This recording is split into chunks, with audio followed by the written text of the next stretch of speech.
Viewers আসসালামু আলাইকুম। Cooking channel বিডির আরও একটি পর্বে আপনাদের সবাইকে ওয়েলকাম জানাচ্ছি। আজ তৈরি করব ইলিশ মাছের কোরমা। তাহলে চলুন দেখি ইলিশ মাছের কোরমা রান্না করতে আমার কি লাগছে। ইলিশ কোরমা রান্না করার জন্য এখানে আমি 7 টুকরা ইলিশ মাছ নিয়েছি। গ্রামের হিসেবে 500 গ্রাম। মাছগুলো ধুয়ে ভালো করে পানি ঝরিয়ে নিয়েছি। পোস্তদানা আর কাজু বাদাম বাটা নিয়েছি 2 চা চামচ। রসুন বাটা নিয়েছি 1 চা চামচ। আদা বাটা নিয়েছি 1 চা চামচ। পেঁয়াজ বাটা নিয়েছি 1 টেবিল চামচ। কাঁচামরিচ নিয়েছি 6-7টা। ঝালের জন্য মরিচগুলো আমি মাঝখানে কেটে নিয়েছি। আপনারা যদি ঝাল খেতে না চান তাহলে আস্ত মরিচগুলোই দিয়ে দিবেন। পেঁয়াজ বেরেস্তা নিয়েছি 2 টেবিল চামচ। লাল মরিচ গুঁড়া নিয়েছি আধা চা চামচ। পেঁয়াজ কুচি করে কেটে নিয়েছি 1 কাপ। টক দই লাগবে 3 টেবিল চামচ। ঘি নিয়েছি 1 টেবিল চামচ। কিশমিশ নিয়েছি 1 টেবিল চামচ। তেজপাতা নিয়েছি 1টা। 4টা এলাচ, 2 টুকরা দারচিনি। দুধ লাগবে আধা কাপ। তেল নিয়েছি 3 টেবিল চামচ। লাগবে স্বাদ মতো লবণ আর লাগবে 1 চা চামচ চিনি। এখন আমি একটা মিক্সিং বলে সবগুলো মশলা মিশিয়ে নিব। দিয়ে দিচ্ছি টক দই, আদা রসুন বাটা দিয়ে দিচ্ছি, পেঁয়াজ বাটা, মরিচ গুঁড়া দিয়ে দিচ্ছি, স্বাদ মতো লবণ।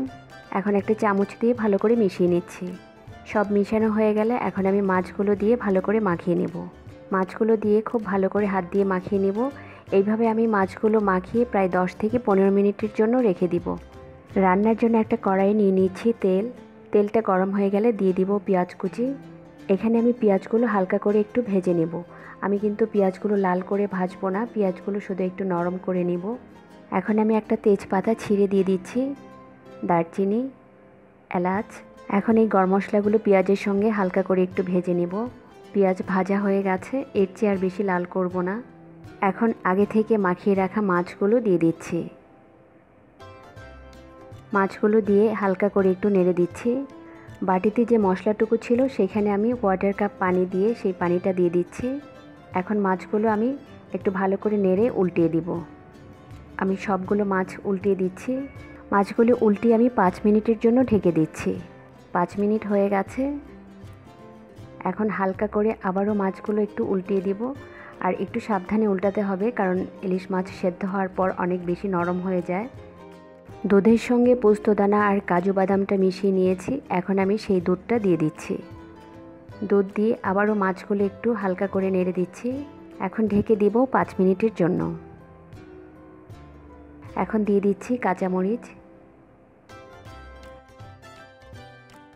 কিশমিশ দিয়ে